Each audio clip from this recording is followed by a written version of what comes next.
Flow follows focus, right? So it only shows up when all of our attention is the right here, right now. Most of us think our limits are set in stone. Well, they're not. We can all tap into flow. We can all massively accelerate our performance. Stephen Kotler has spent decades chasing this elusive state. From action sports to neuroscience labs, what he found is simple. In flow, you learn faster, think deeper, and do things you didn't think you could do. My lab did some other work, found that creativity spikes 400 to 700%. In this conversation, we dig into the triggers that pull you into flow, why it can protect your mental health, and how to live at the edge of your own possibility. They went around the globe and they talked to CEOs basically and leaders of large organizations, and they found on average that people reported being 500% more productive than normal. Imagine what your life would look like if you could stay there. You're watching Seeker's Mind Talks. Here we celebrate consciousness. Recent years, I've been interested in a bit about human psychology, the human brain, everything surrounding that. And it's really fascinating. And some days, it's like when I wake up, I am in the zone, as some people call it. And you're all about peak performance and understanding the brain, about why it behaves the way it behaves at certain times when it's subjected to certain conditions. And you're a master at that. And that got me thinking and got me connected to you. What is about this peak human performance, and like why do we need to strive for it? Well, I don't know that we need to strive for anything, but I study the state of consciousness known as flow, which is an optimal state of consciousness where we feel our best and perform our best. It is how human beings do peak performance. Evolution shaped all of us to drop into flow, the zone, as you put it. And for anybody who's not familiar with the zone, it's any of those moments of rapt attention and total absorption, right? You get so focused on what you're doing on the task at hand, everything else just starts to melt away and disappear. Time will pass strangely. Usually you just get so sucked into what you're doing that a couple hours go by and you didn't even notice. And throughout all aspects of performance, mental, physical, and emotional, all skyrocket. And this comes built in to all of us.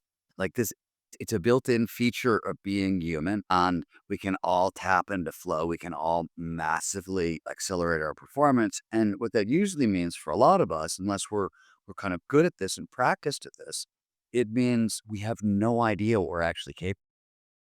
In a sense, potential is an emergent property, and it emerges through access to the state of flow. So, there's no shoulds, at least I don't think there are any shoulds, right? I don't quite know why anybody would not want to start accessing flow regularly, if for no other reason.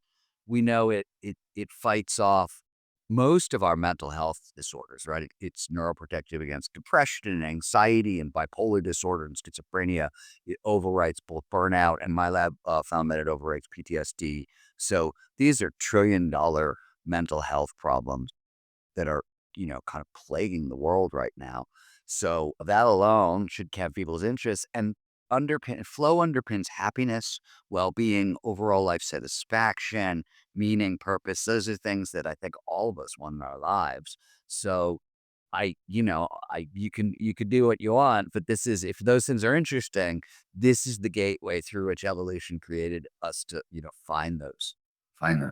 In terms of numbers, like you've done your research throughout your life on this particular state of mind, and in terms of numbers, like do you have a vague figure on like how much of human performance gets increased? Depends. Excuse me. It depends on which category you're in. Okay. So we have the best numbers around cognitive peak performance, and they come from a variety of studies. So McKinsey, the business consultancy, spent 10 years and they wanted to know how much more productive in flow than out of flow are top leaders. So they went around the globe and they talked to CEOs basically and leaders of large organizations, and they found on average that people reported being 500% more productive than normal. That's a huge number. That's a big number. And normally, if you hear a number like that in science and statistics, you should doubt it, right? The first thing you should do is go, wow, that's really far above baseline. I don't believe you. And I don't blame you.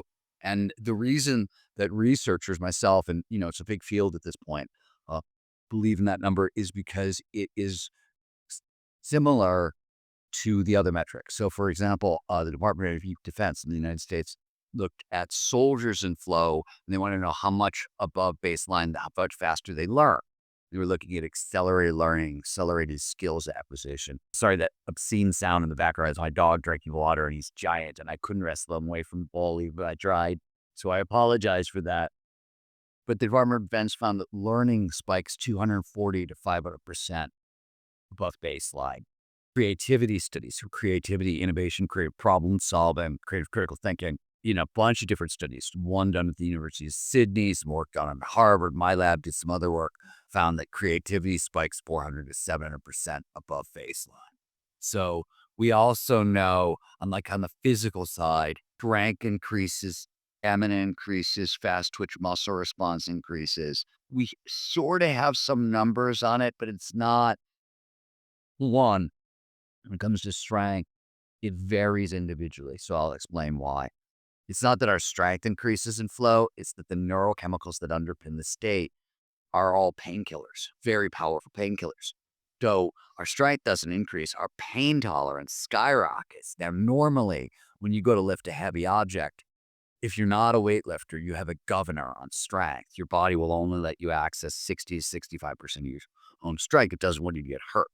If you're a trained weightlifter that goes to, say, 80%, and if it's fight or flight and you're trying to lift the car off the baby, that's the only time you can tap into most of your strength, because then it doesn't matter. You're trying to save a life, and injuring yourself is not, doesn't seem to matter in those conditions. What it seems like is that flow will increase it by about 10%, depending on where you are. Like, if you're not a trained weightlifter, you'll get, 75% of your strength kind of thing. These are not exact numbers because there's so much individual variety, even in all these things. But I could go on and on. It's a lot of stuff that gets elevated. Yeah, yeah. Those are like incredible numbers. And judging from a perspective, like, would you say you're in flow right now? Well, it would take a lot of stuff. For starters, if you're talking about group flow, so to share the flow state, it's interpersonal flow when it's two people talking. All flow states have triggers. These are preconditions that lead to more flow. So if you're interested in more flow in your life, these triggers are sort of your toolkit. And there are 14 or so individual triggers that have been discovered. There's way more, but that's what we've discovered. 16 to 18 of the group triggers, depending on how you're counting them. Different teams sort of measure slightly differently. And on top of that, there's a flow cycle. So we used to believe it was like a binary. You're in the zone or you're out of the zone. It's not. It's a 4-stage cycle. And the reason I'm not in flow is one of the main triggers is known as the challenge skills balance. And it basically says flow follows focus, right? So it only shows up when all of our attention is the right here, right now. That's what the triggers do. They drive our attention into the present moment, do it a bunch of different ways, but that's what they do. The challenge skills balance says, hey, we pay the most attention to the task at hand when the challenge of the task slightly exceeds our skill set. So you want to stretch but not snap. One of the reasons I'm not in flow right now is right before I got on the call with you. So my wife is out of town. I'm washing the dogs, and 3 of the dogs got out and went on a walkabout. And I spent the past hour running around my yard looking for these lost dogs, totally panicked that, like, I lost the dogs while my wife was out of town, which you can imagine is a death sentence, right? My cortisol levels and norepinephrine levels are high, right? They're still in my system. They haven't faded away. So that in a certain level will keep me locked out of it. And also, we're not far enough along. There's other things that need to happen in a conversation, and it's harder over Zoom, and I think harder with people who have not met before. You can get good at it, and there's ways, like, if we are lucky, we'll get to kind of the precursors to group flow, which are synchrony and brain entrainment, but we'll see how it goes.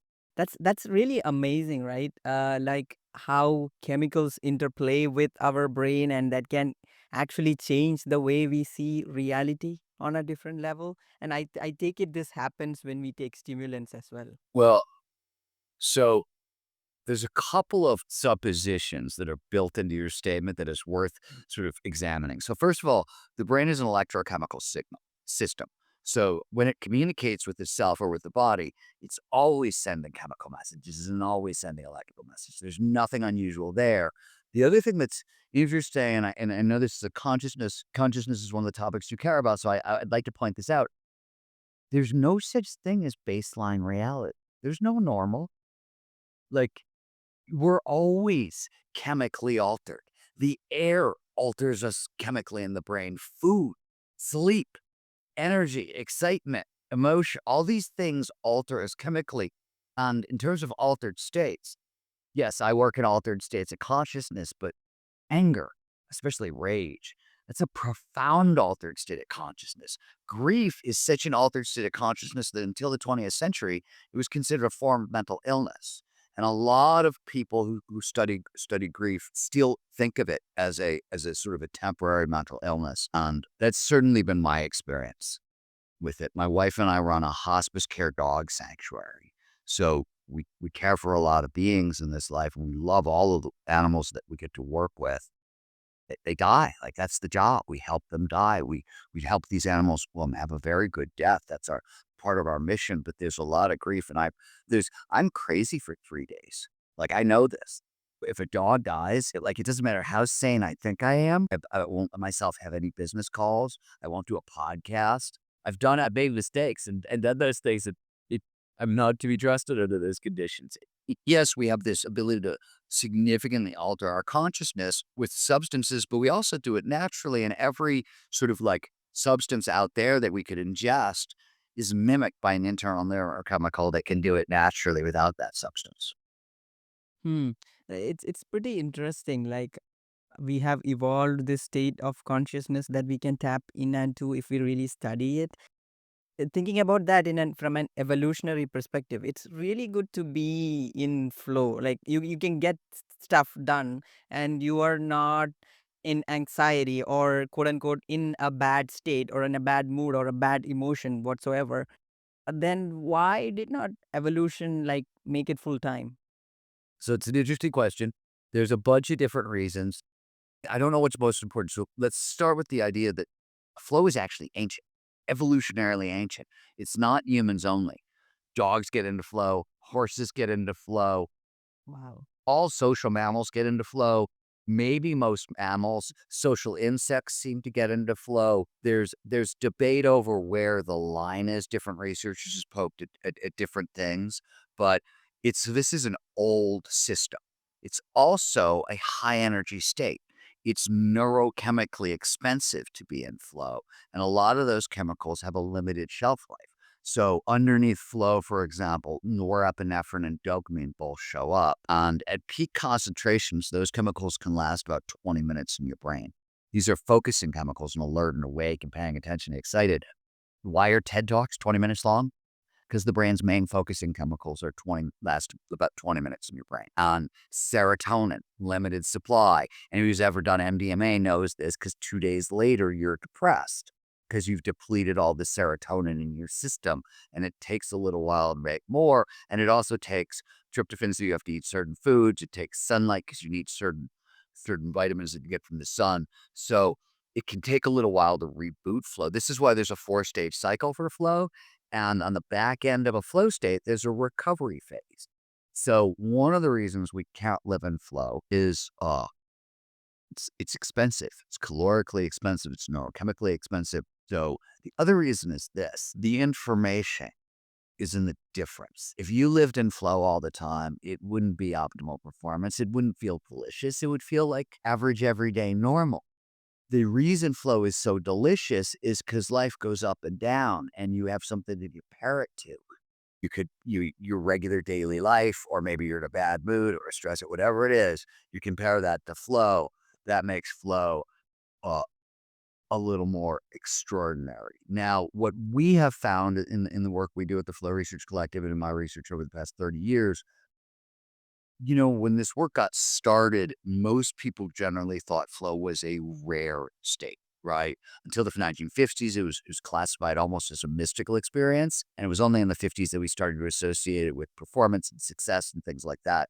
Though I would like to point out that when I say success, and I'm using this term and how they used it in the 1950s, this was an era when there was humanistic psychology. So Abraham Maslow and folks like that.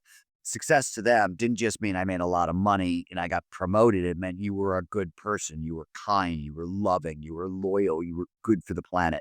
That's what the humanist psychologist meant by success. So when I say flow becomes associated with success, I don't just mean you make more money. There's correlations between flow and money and all over the place, but that's not just what I mean. Yeah. Now you're making me wonder whether I should do 1 hour podcast or 20-minute podcast. That's interesting, but I will tell you that, I mean, you know as well as I do that if you wanted to do well on YouTube, it's got to be an hour or 3 hours.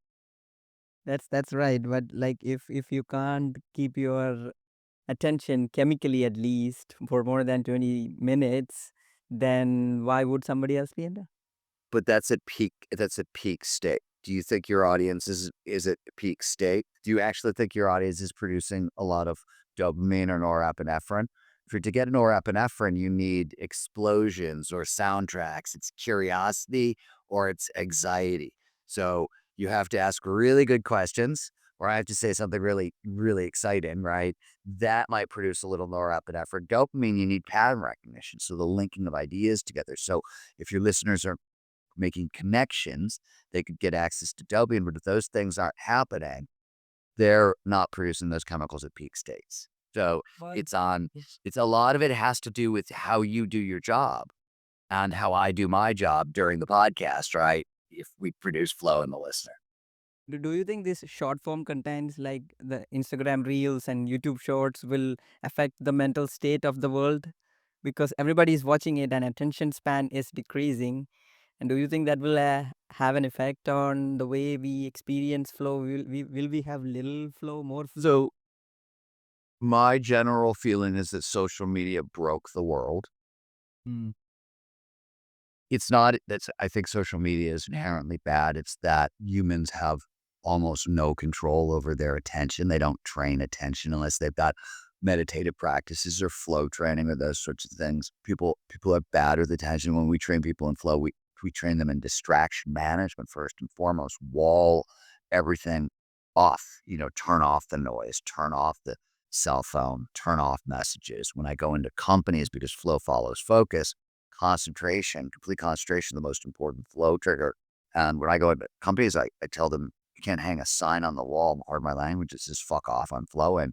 You can't do this work. And I use that strong language to make a point. Like, you need complete concentration and you're not going to be more powerful than your device. This device was modeled after a slot machine. It's the most distracting, addictive technology on earth, and you're not more powerful than it. So you have to turn off your device. You have to manicure your workspace for flow. If you want to get into group flow, right? Even if you're with your friend or your partner, you got to turn off the TV and the cell phone. You got to focus on the person you're with. So I think social media is a wonderful place for creative expression and to test creative ideas. And it serves, for some people, it serves a business function. But other than that, I don't indulge with it. I don't play with it. I try to keep people away from it who want to do flow work because it's not the most beneficial thing in the world. And yes, I think it's shortening people's attention spans. And I was involved years ago when Cliff Ness ran the first kind of big multitasking conference at Stanford. Cliff has passed away, but he was one of the big kind of researchers into the fact that the brain doesn't multitask. It's a serial processor. And I was at that first big event and we were talking about back then how, this was fracturing attention and was going to have significant downstream consequences. And let me speak into those consequences for a second from a flow perspective, because this is probably interesting. So the one thing I didn't say about flow and the one bit of backstory you need for what I'm about to say to make sense is that flow is not a singular experience. It's a spectrum of experiences.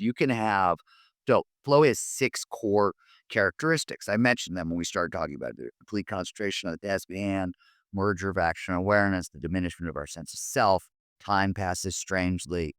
We don't feel peak performance on the inside. It feels like a sense of control. Wow, I'm controlling things I can't normally control, like playing basketball, and the basketball looks as big as a hula hoop kind of thing. And then throughout the experience is autotelic, which means an end in itself. It's joyous, it's ecstatic. You just love it. So when flow exists on this spectrum, like any emotion, right? Anger, a little irk, homicidally murderous, same emotion. So you could have microflow when those 6 conditions I just mentioned show up, but they're dialed to like 1 or 2. This is you go to work, you want to write an email to your colleague, and you get so sucked into the email that, an hour goes by and you look up and you've written an essay. Maybe your bodily awareness didn't totally go away, sense of self didn't totally go away. But when you pop back into consciousness, you have to go to the bathroom. This happens to all of us all the time. You're like, oh, wow, I didn't notice. I have to go to the bathroom. You run to the bathroom. That's loss of bodily awareness, loss of our sense of self. Flow is the other end of the spectrum, right? It's when all those things are turned up to 11. So back in the 1960s and 70s, the godfather of flow psychology, a man named Mihai Csikszentmihalyi, who was then at the University of Chicago, was the chairman of the University of Chicago Psychology Department. Brilliant, amazing man, brilliant researcher, and I miss him when he passed away a couple of years ago. In his first book, Beyond Boredom and Anxiety, which is his first book, the first book on flow in literature, he did this crazy experiment. We found a way to block flow, just microflow in participants for like 3 days. And if you listen to what happens to people after 3 days of blocking microflow, it's the most extreme burnout. It's like instant burnout. They're irritable. They're paranoid. They're depressed. They can't think clearly. They can't work. They're short. All this true symptoms with deep burnout after 3 days of microflow. And the reason I point this out is most companies these days, and most of us in how we live our lives, we're actually blocking microflow. That's what we're doing. Companies with their, I've got 11, we work with companies all the time, and it's not unusual, to go into like a big consulting firm, for example, and they've got 11 to 15 channels of communication into their employees at all times. WhatsApp, messages, email, Slack, on and on and on. And that's insane. Like that's just blocking microflow and making people miserable and making them shitty workers. And most of us do that to ourselves with how we interact with social media and how we interact with our devices as well. We're blocking microflow in our own lives. So no wonder people are so stressed out and burned out and paranoid and tired. And we're literally creating these conditions ourselves. And we know with research that's, now 75 years old, very well validated, that this is a terrible idea. It's disastrous. Yeah. So microflow is something when you get immersed in one activity so much that you lose sense of everything else, and macro flow is just the opposite, where you're aware of everything. No, macro flow is you're totally gone. Macro flow is it's a really deep mystical experience. So instead of you don't just lose your sense of self, that disappears completely and you start to merge. For Buddhists, it's absolute unitary being, then come one with the universe. You tend to merge with whatever you're focused on. So if a surfer is in flow, they'll become one with the wave. A rock climber will become one with the cliff face. A writer around in flow is a writer also to become one with my text. And we know why this happens. I could talk about the biology of where that comes from and everything else, but you can have out of body experiences in macro flow states. Those are actually fairly common in macro flow states. Again, I can explain the neuroscience of an out of body experience and where that comes from in the brain and how it relates to flow. But so these are the kinds of experiences that happen at a macro flow basis. They're like any other really powerful altered state experience. Macro flow is a totally transformative experience. So you are actually telling macro flow is something like non-duality that the Buddhists say, where I become one with everything, like I am not separate from anything else. Yeah, I mean, term is so overinflated and overhyped and overblown, and it makes me cringe. But yes, the word has been unity. The scientific term has been unity or cosmic unity since the 1890s. William James wrote about it in varieties of religious experience, and it's only been in the past 20 years that people want to have very fancy new age language, non-dual. Yeah, but one thing, like I do a fair bit of meditation myself, and something that struck with me is like meditation is directly correlated to concentration, but relaxed concentration. It's a kind of an oxymoron. Like you have these two different types of mental states happening at once. You are relaxing at the same time you are concentrated. So you're taxing yourself at the same time you are relaxed.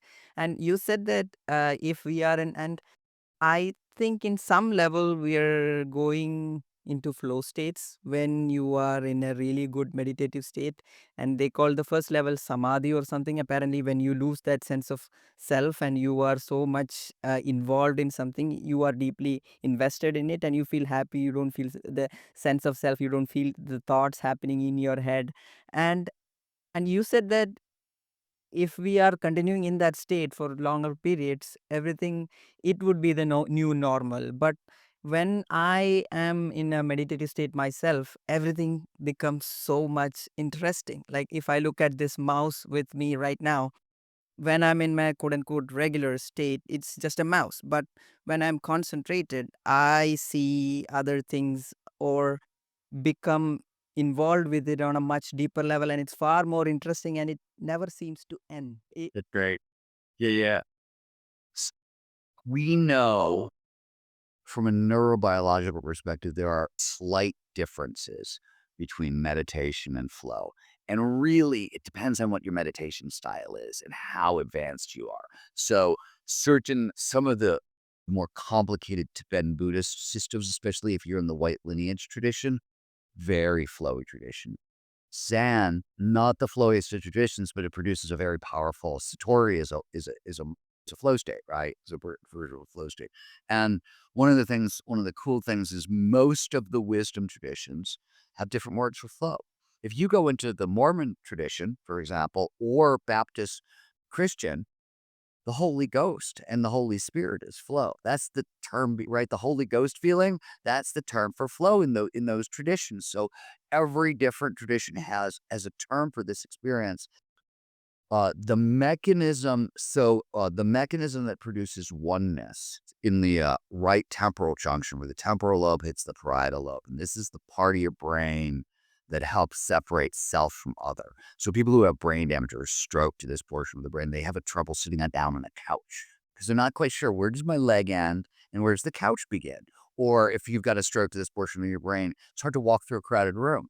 Where is my self end and where does the other like you have to sort of look to see, because you lose that intuitive sense of where your body ends. So when we meditate and when we're in flow, even though there's slightly different states, the brain performs the same efficiency exchange. It wants to maximize energy for focus. So what it does is it shuts down non-critical structures. Anything that isn't critical to focus on the present moment goes away over time, including the right temporal junction. So as that part of the brain quiets down, we lose the ability to separate self from other.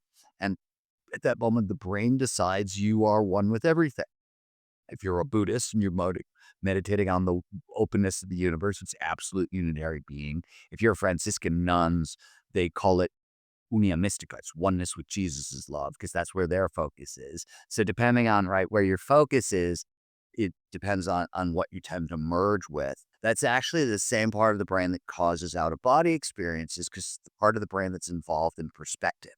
So it helps you see things. When you're looking at people's things from another person's perspective, that's the part of the brain that gets active. An out-of-body experience is a radical shift in perspective.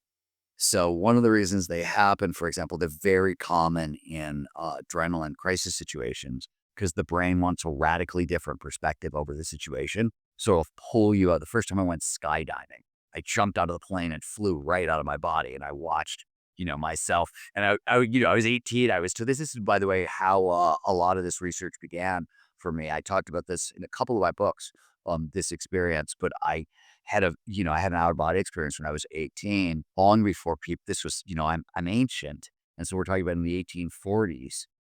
And back in the 1840s, out of body experiences were really not particularly common. So in the beginning, long before I was sort of studying flow, I was looking at what is the neurobiology of so-called mystical experiences, and I don't think it tells me anything about the greater why questions, but it does talk about how. right? There may be a God, there might not be a God. I don't know. That's above my pay grade. What I do know is that whatever is the case, it works through biology. But my point was like when you are in those high flow states, everything else, everything becomes interesting to the point that you feel that there is no end to it and it's optimum to be in that state. You're totally right. I'm thinking of something my best friend Michael Wharton, who's my editor, says. He plays guitar and he talks about being, in flow or when he plays guitar. And he's like, the best part is I never run out of guitar. I will never run out of guitar. There's always something to do, always something to learn, something to explore. And I think you're totally right. I think that's one of the sort of the coolest things about flow and meditative states is you get to look at the old as new again, right? And it's amazing. And I think you put it really, it's endless. And you're right. It's endless, right? I remember this quote. I think it was Benjamin Franklin, but I'm not entirely sure. Like, it was one of those presidents, and it was like most people die at the age of 25 and aren't buried until the age of 60. It's like your brain gets bored by experience, and after like 25, you lose that novelty towards the world of exploring. And whereas that is what, at some level at least, showing gives fulfillment to life. Yes. I think, by the way, there's some correlation. I mean, in a sense, what you're talking about, or what we're talking about here, is awe, right? You're talking about the experience known as awe.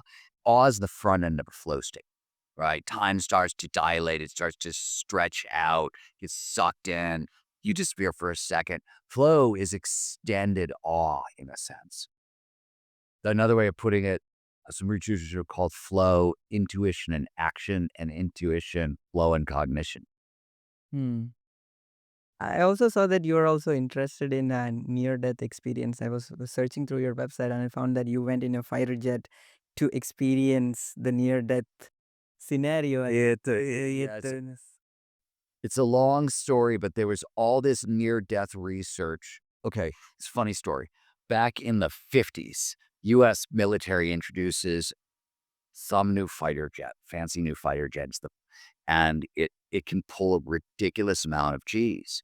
Pilots keep crashing the plane, right? They're flying themselves into G-lock, gravity-induced loss of consciousness, and they're crashing these billion-dollar planes.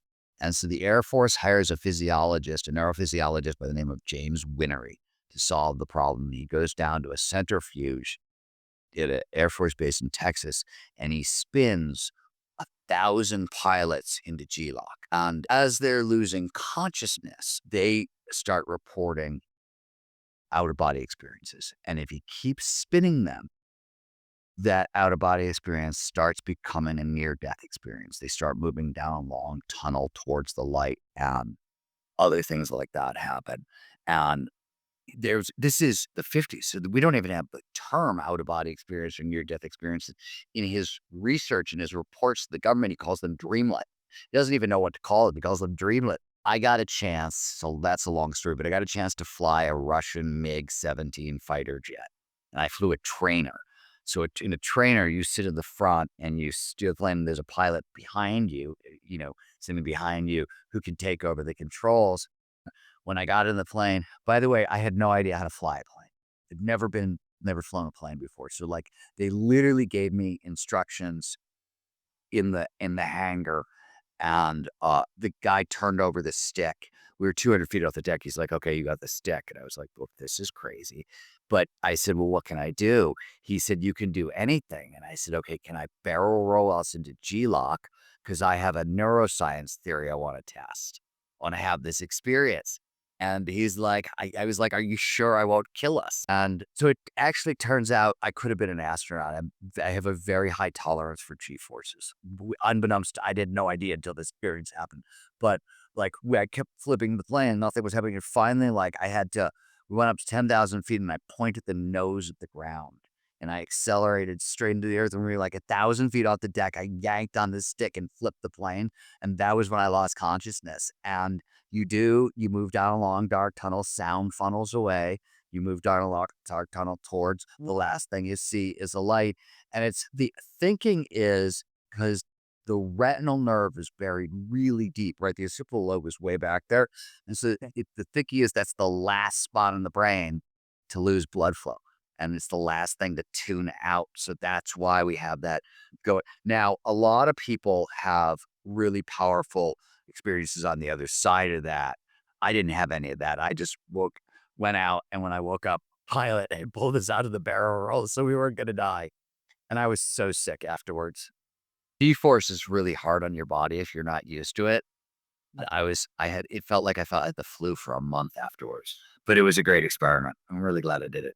Seems like you touched something and just came back after that. But have you thought deeply about the mind-body connection? Is it like, have you thought if whether it's like two entities? Because there is always this debate question going on where in It's a consciousness is. So yeah, that debate you could have it. So there is the mind body debate is over, like flat out over. There's no separation between the mind and the body.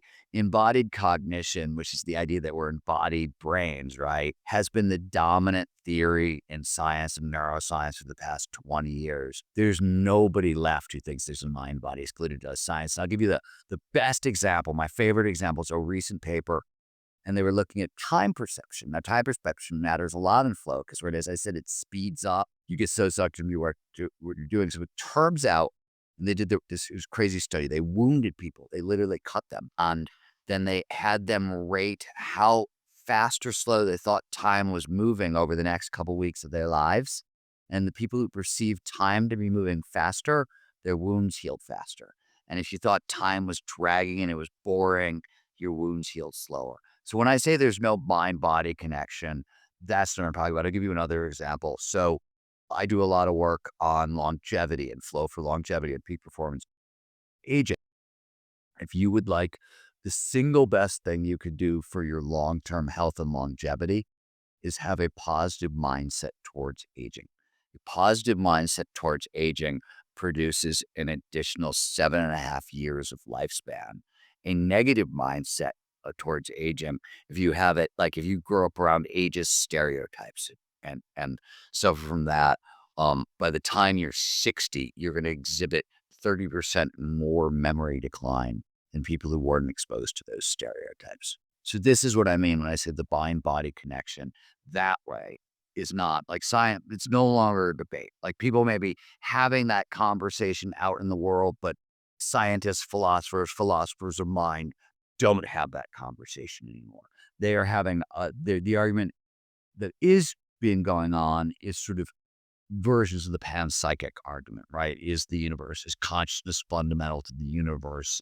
Those kinds of questions. So certainly like those are still open questions and people are poking at them from a million different angles. But I think the mind-body problem, which was sort of created by Descartes, in a sense, I think, though, I mean, Plato pointed it out and, Aristotle pointed it, like it goes all the way back. I think from a scientific point of view, it's been settled and that split is nobody thinks it that way. You train a lot of people on flow states and how to achieve it, and you probably seen a lot of athletes and other people, high profile cases on flow states. Have you had any experience where you feel like, my God, that's baffling? Like when people are on flow states, like they've done something that you otherwise wouldn't normally consider able to be achieved by human potential? Well, that was, I mean, the answer is yes and all the time. Yes and all the time. Yes. So, I started my career as a journalist and I started out in action sports. I mean, I was covering neuroscience, I was covering a bunch of other stuff, but I covered action sports in the 1990s. And the 90s are talked about as the era of more impossible feats got done than ever before. And I always tell people, it's really like, it's one thing when you're looking at a screen and you see Danny Wade jumped the Great Wall of China, right, which was an impossible feat. Or, a skiers like Shane McConkey, you can go back and see the old footage of the very first time anybody landed on an 80-foot cliff on skis, which was another thing we thought was absolutely impossible. And I was living in these communities. These guys were my friends, and the men and women who were doing this were my friends. So it's a really different thing versus seeing it on a TV screen than when like you go out into the backcountry or you're at the mountains with your friends and the guy you went drinking with the night before then does something that for all of recorded history, nobody had ever done before and we didn't think you could live through, that it's a wild experience to see that kind of stuff up close. It looks like a magic. It doesn't look like reality. It looks like a magic trick. I remember the first time I saw pro skier skiing up close or pro surfers in a big wave. It looks like a magic trick. It doesn't even make any sense. That's yeah, I was thinking about it. Like again, so if I am to get into flow in everyday life, what can I do? Well, as I said, flow states have triggers, preconditions that lead to more flow. Mhm. The first we talked about is complete concentration. So, what do I mean by complete concentration? Well, I said you have to practice distraction management. You also should have a good goals list. So, like, what am I doing now? What am I doing next? So you know where to put your attention, right? So, like, have a good to-do list, practice distraction management. And the next question is, how long should you try to focus for? And by the way, I should say, if you're trying for group flow, right, this is also true for the team. So let's say you're a company and you're trying to for group flow in a meeting, which is really common. You want to wall the team off from the rest of the company. If you're an individual, you want to wall yourself off from the rest of the world.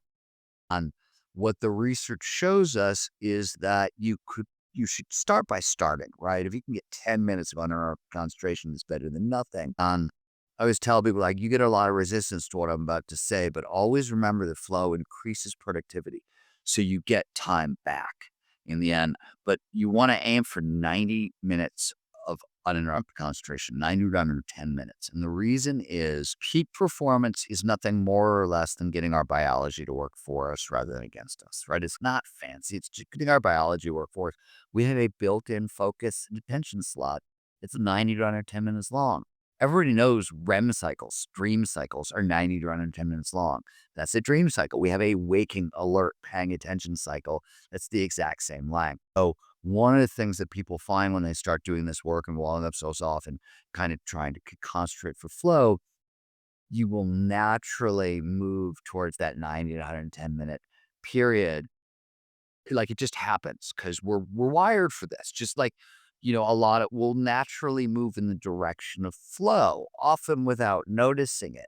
So, and I could come back and talk more about that. But so I talked about that. Then you want to attack the challenge with keeping the challenge skills balanced in mind. So we pay the most attention to the task at hand when the challenge of the task slightly exceeds our skill set. We want to stretch but not snap. Think about it emotionally, right? I'm talking about a sweet spot that's not exactly the dead middle, but it's between boredom and anxiety. Boredom, there's not enough stimulation here. I don't care. I'm not paying attention. Anxiety, whoa, way too much, right? In between, there's sort of this sweet spot. Physiologists call it the Erik's-Dobson curve. Psychologists call it the flow channel. And it's the sweet spot for maximizing attention.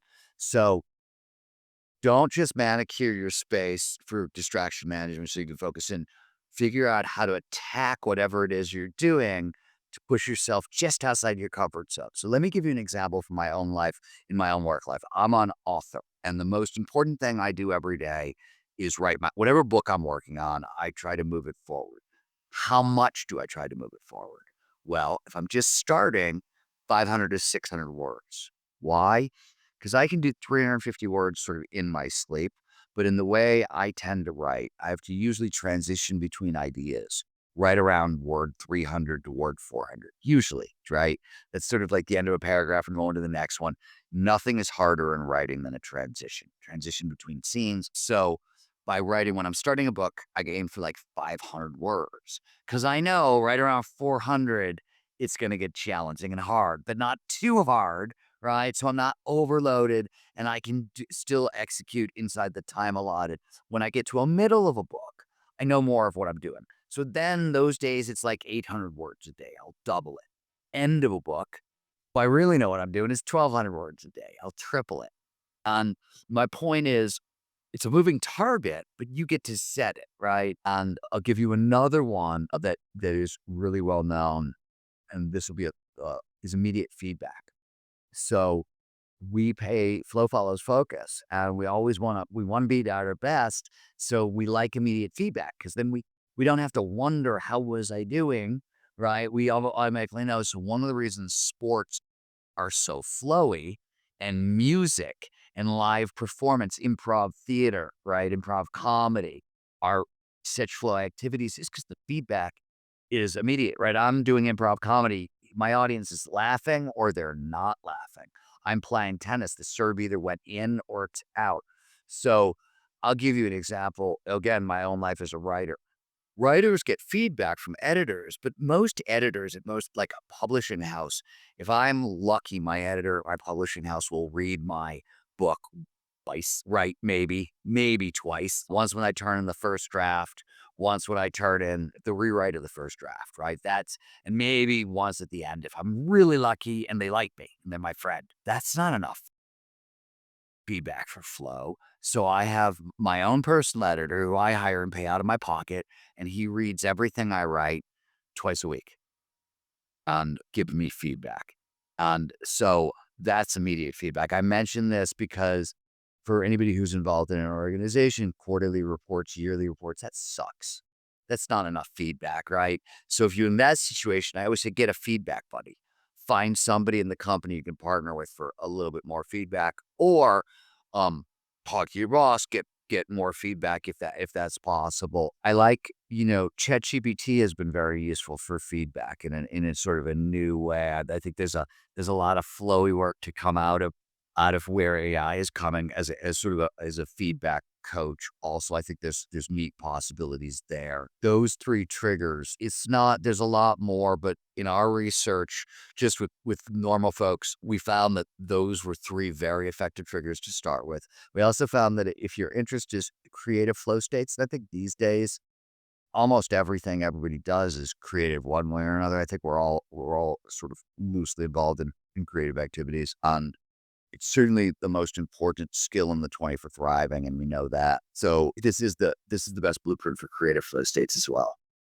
Yeah, that feedback loop point you just pointed to, it says that like we are all striving for that human to human connection at a very, very deep level also, right? Well, I think we are all striving to that human to human connection at a very deep level. Mm.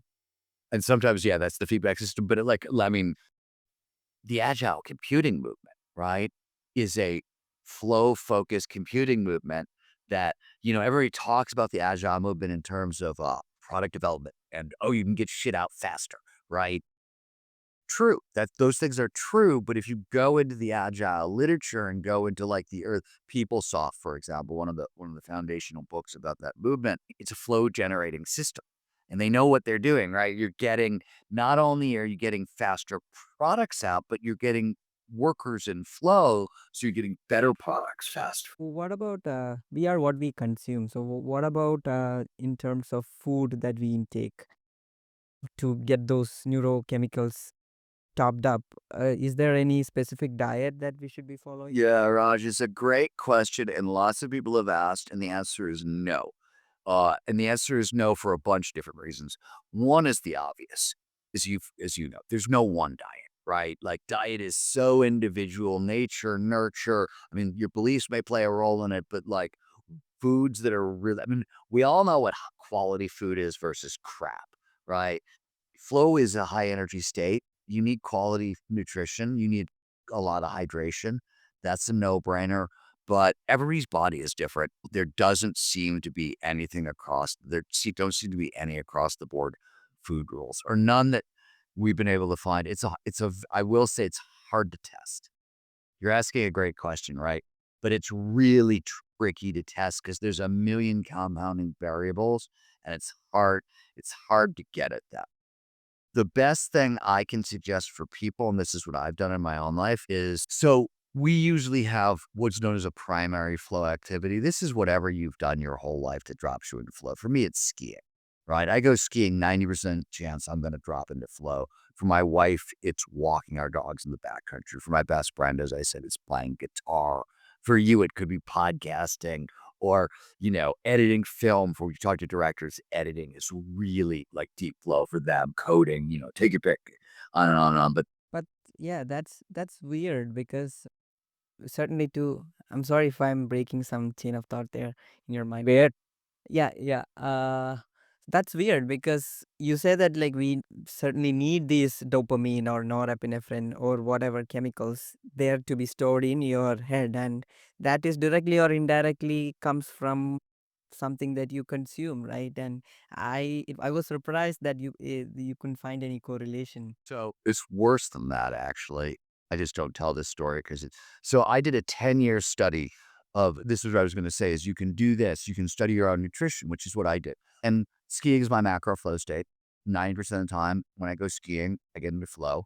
So for 10 years, I tracked what did I ate the night before, what did I eat for breakfast, and did I get into flow and how deep? Scale of 1 to 10, right? Tracked it for a decade thinking I was gonna learn something. And what I learned, this is terrible, but what I learned is that when I didn't have time to eat breakfast and I stopped at like the gas station and bought powdered sugar donuts, that was the only correlation I found with flow. So not only did I not find it in my own system, it correlated with like even good food. It now, and that's what I mean by it's very individual. I am an extreme ectomorph. I'm skinny and I burn calories really, really quickly. Right. Mm. If I'm not like if I want to go into like athlete mode and spend I can lose 7 pounds, 10 pounds in a week without even noticing it. Like I'd be really careful. I break bones. I can get so skinny so fast. So that just tells you that I like sugar, fast energy. That that's what I mean by it's very individual. Obviously, I don't, that's not my go-to. Like I go for other fuels, but it does crack me up that that was the only finding I had. It surprises me too, but then there is no one diet. There's no one diet for any one person, and most of the diets out there are fairly ridiculous over the long haul. There's good evidence that maybe a Mediterranean diet, that sort of thing is healthy and contributes to longevity. But once you sort of go beyond the sort of basic blue zone and correlation is not causation data, I don't love any food science data. I really don't. I think it's a shouting match of opinions, and I think they're like the opinions are usually being shouted around by functional medicine doctors and online health gurus, and these are not people who I've found have the greatest truth filters in the world, and I look for people with really rigorous truth filters. Is there any connection between like human emotion and the flow state? Tons. I mean, I we talked about the sitting between anxiety and boredom. Those are emotions. Okay. Now, interesting flow itself, even though it's our favorite feeling on earth, the state itself is emotionally neutral, right? You feel great, but you usually feel great after the fact. And the reason is this flow is a perfect state of consciousness, right? Every decision, every action flows seamlessly, perfectly, effortlessly from the last. Emotions are how we steer. Emotions only need to exist when things are not perfect to help you get back to perfect. If everything's perfect, you don't actually need any steering. Yet you still remember everything happening in flows. The reason why I ask you that question is because I remember reading from your book that the amygdala is more or less responsible for, in the human brain, is more or less responsible for triggering emotions.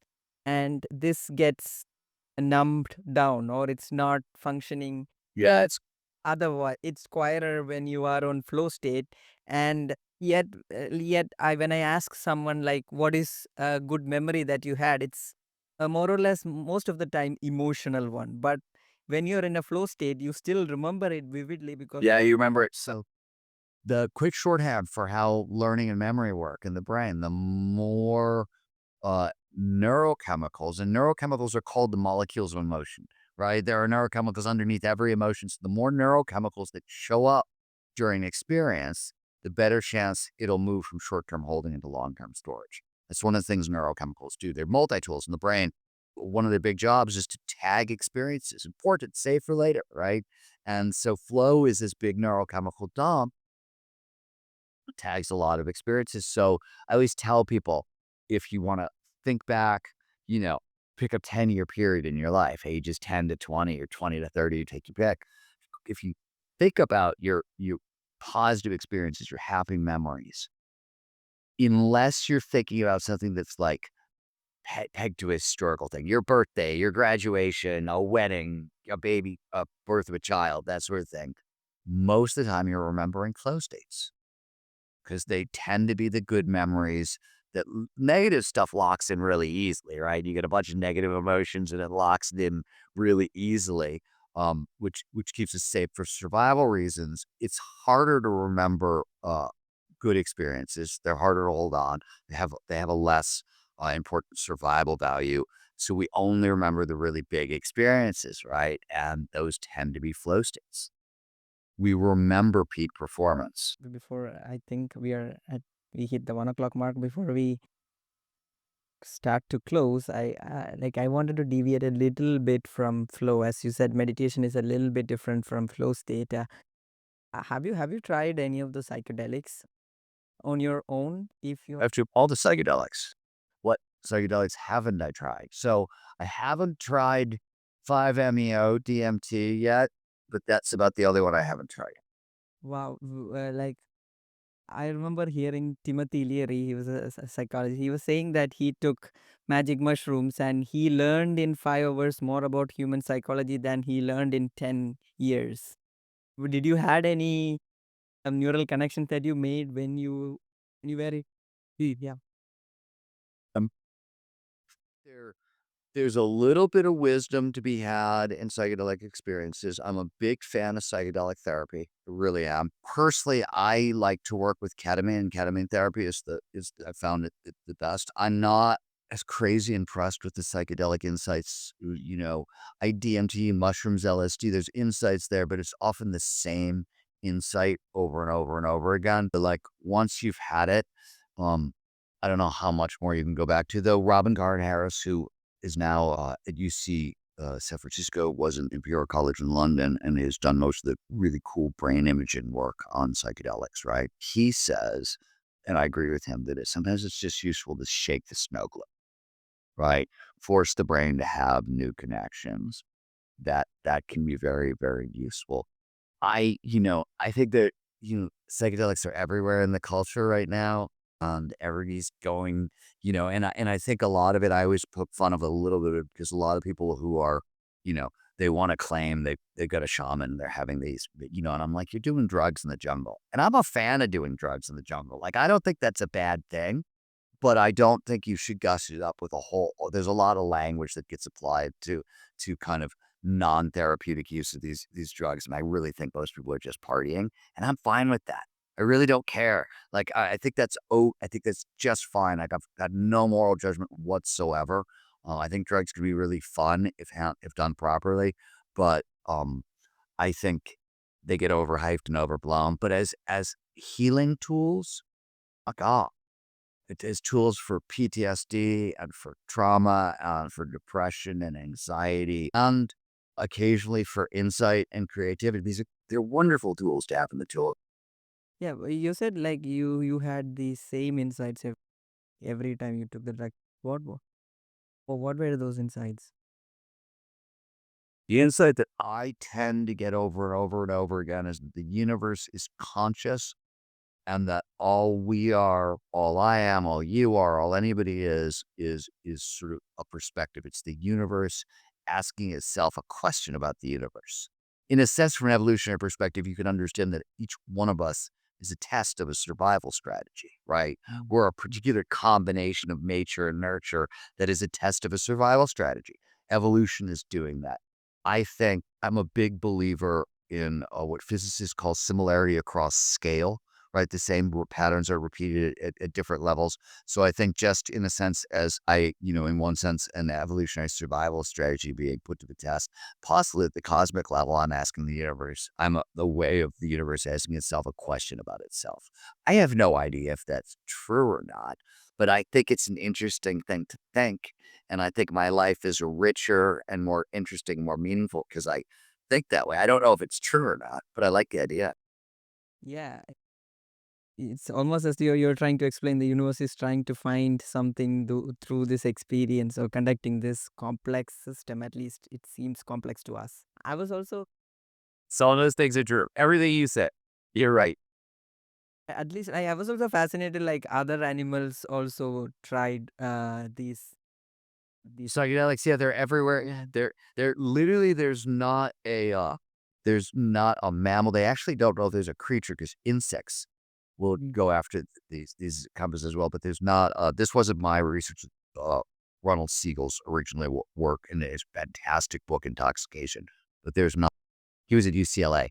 But there's not a creature on Earth that hasn't found a way to alter their consciousness yes, some bitch way. it made my mind go boom like when I read that dolphins used to chew on puffer fish. Yeah, dolphins get stoned on pufferfish. Dogs will forage for magic mushrooms, but I mean, everybody. I used to have a Chihuahua who loved to dig in the cushions of the couch to see if he could dig up a roach. He must have found an old joint one time and loved it so much that literally, like every day, this dog would dig in the cushions looking for a new roach. It was really funny. Yeah, yeah, yeah. That's funny. Like, what got me thinking there because, in some sense, dolphins have more IQ than humans. At least somebody has with that, I think.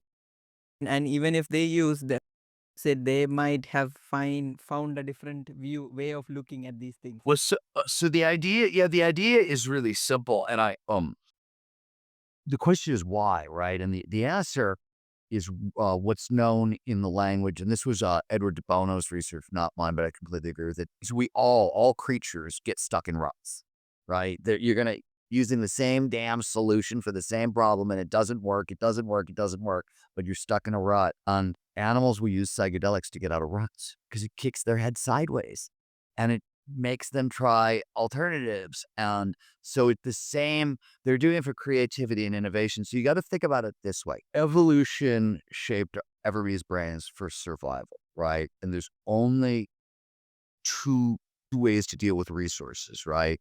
You can compete over dwindling resources. That's one way to survive. Or you can get creative, get innovative, get cooperative, and make new resources or explore new worlds to find new resources. That's what psychedelics help us do. That's what flow helps us do. That's, I think, what awe helps us do, what meditative states seem to help us do. It depends. There's a difference. There's a big difference meditatively between focused meditation and like an open senses vipassana meditation. So if you're interested in performance, for example, I'll give you three contrasts. So focused meditation is great if you want to be logical and linear. If you're about to do algebra problems, I wasn't even not higher math, but algebra, algorithms, you're doing that coding, that kind of work. Focused meditation is probably great for you. But if you're writing a book and doing something wildly creative, Vipassana, open senses meditation, because convergent thinking is what you get from focused meditation. Divergent thinking is what you get from open senses meditation. And if you want to extend your life, longevity, the best bet is loving kindness meditation is the best for longevity. Wow, it's amazing that you spoke about rut because in some sense that can be compared to repetitive looped programs, right? Because humans, when you're stuck in a rut, you are in some way stuck in some program that you're trying to run again and again using the same solution. Well, think about it as it's a Bayesian thing, right? You've got a dominant prior, right? You've got a dominant prior because the brain is a Bayesian prediction engine. So when you're stuck in a rut, you can't get past your prior, right? Everything goes back to this one thing, and you just got to kick it sideways. Yeah, yeah. I was also reading like the idea of the transient hypofrontal. Hypofidelity. Yeah. Yeah. That got me thinking. Like, what is happening in the brain there? Is it what happens when you take psychedelics or when you're in the flow state? Or We talked about this earlier. This is the efficiency exchange, right? The brain is shutting off non-critical structures, and a lot of the structures are in the prefrontal cortex. And in flow, for example, everything but the goal-directed system, the executive attention system, basically turns off in the prefrontal cortex. In psychedelics, you lose almost everything. Almost all the prefrontal cortex turns off. And then, ketamine is probably you DMT and ketamine, you go farther away than you do on, right? So you get more of a shutdown and things like that. And you can do the same thing with trance states. So like there's mild transient hypofrontality if you're meditating. But if you're, let's say, having a speaking in tongues experience or a trance state, right? These are trance experiences, then it's a total shutdown of the prefrontal cortex.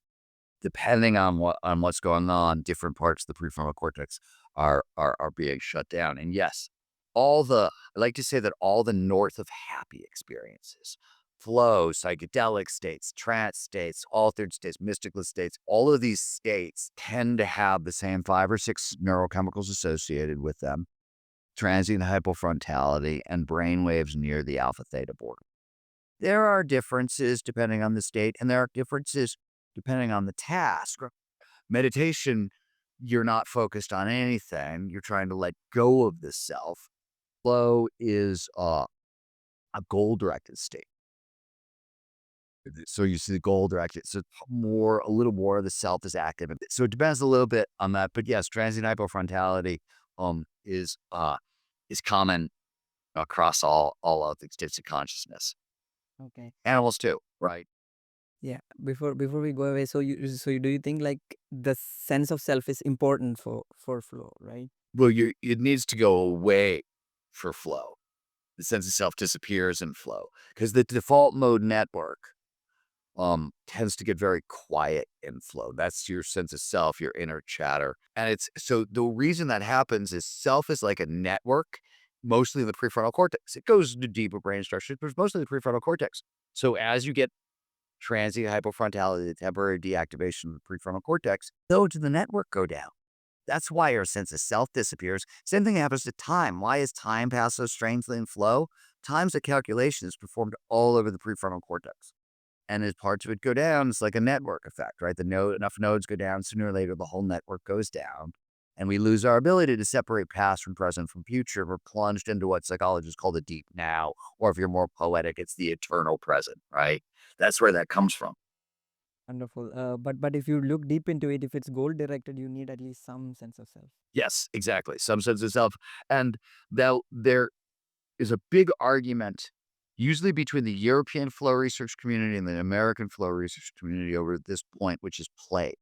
The European flow researchers like to say that play is non-goal directed flow behavior. And they're almost entirely right, except play has a goal. The goal is have fun. We play to have fun. That's the goal. And you can call play a non-goal directed state, but if you were playing, you weren't having fun, would you keep playing? No, you'd stop, right? So it's a goal directed state. All right, we've run like 15 minutes over, and I have to run into my next meeting. Sure. Thank you. Freeze. And if you are to give people 1 or 2 books that really changed your life, what would that be? Let's end it there.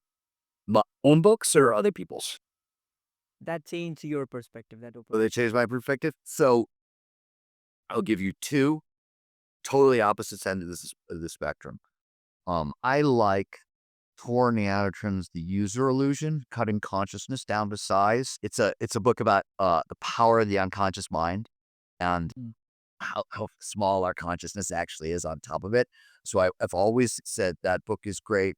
And then if you really want to have your mind blown for the time being, by Annie Dillard, it's an argument with God. The whole book is an argument with God, and it's a brilliant argument with God. And so these are totally opposite. One's a science book. One's a woman who was an atheist her whole life and converted to Catholicism late in life, which is really weird. Nobody converts to Catholicism late in life. And then, but it's an amazing. God, she won the Pulitzer Prize. She's one of America's most beautiful writers, Annie Dillard, and God, I love For the Time Being. Really short book. And you have to, if you've never read Annie Dillard, you have to read the entire book before you render judgment, because her books do this really weird thing where like you think you know what you're reading and then you close the book and like 30 seconds later it's like somebody punched you in the face and suddenly you're like, shit, whoa. So read For the Time Being, but you like don't try to judge the experience until you finish the book, and then wait, see what happens. They gave me something interesting. Thank you so much. And where can people find you, Stephen, with your Absolutely. StephenKotler.com is me on online, at Stephen Kotler on social media. Well, that was Stephen Kotler on Seeker's Mind Talks, sharing his journey about understanding superhuman consciousness of flow at will. If you all enjoyed the show, please check out our other videos. And as usual, I'm your host Raj, and this is Seeker's Mind Talks. Life is a celebration of consciousness.